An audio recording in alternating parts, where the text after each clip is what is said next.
Okay, another quick video. Are you getting sick of them yet? I think you are, but they're important. You can go back to them. This video we're going to take a look at, and we're just comparing histograms. We got to make sure that they're set up identically so that when we're looking at one versus another, we truly see what the differences are.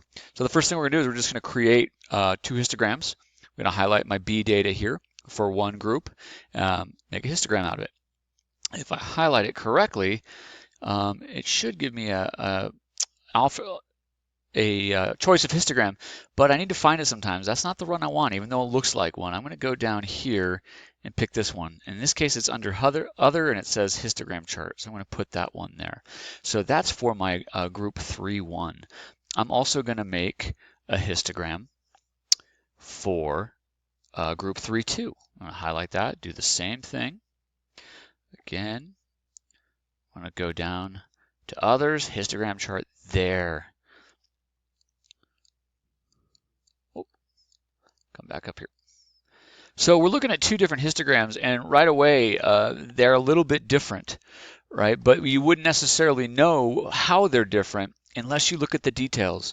Look at what Google Sheets has done for us in this case. They've created something which is referred to as buckets, and we need to make sure that those are the same. These are the numbers of times in those 10 flings that something went these distances. So the first bucket is between 15 and 31 feet. That happened 3 times. The largest bucket is between 31 and 47 feet. That happened 4 times. So the buckets here are 16 feet. Over here, Google chose to use a different bucket, and it went from 50 to 130 feet. So that's what, an 80-foot difference. So that could be really hard to compare if we don't have the same axes on here in the same buckets. So how do we do that? Well, this one's highlighted. I'm going to go to Edit Chart, and it's going to allow me to go over here. I'm going to go to Customize, Histogram, and here it says bucket size, and it's set at auto. I want to set those things to be the same. What would it look like if we did 10? So what is it doing now? It's giving me a bucket size of 10.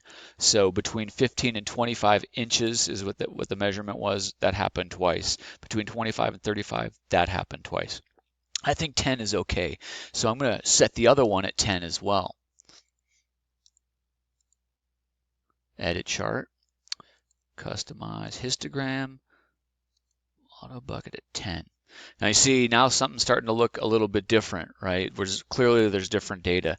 So the last thing we need to do is we need to adjust our axes so that we're looking at the same distance buckets. This one only spans 15 to 95. This goes from 50 to over 430. So I'm going to use these as my guidelines to do that. I'm going to adjust the x-axis. So watch what I do here. Edit chart. Should come over here, and then I'm going to go down here and I'm going to look at horizontal axis.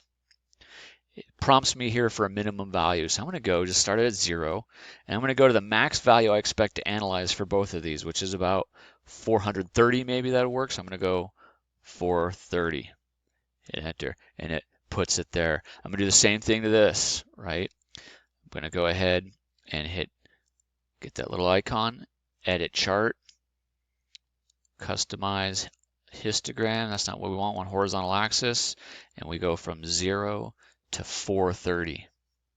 Hit enter, and that one changed a little bit.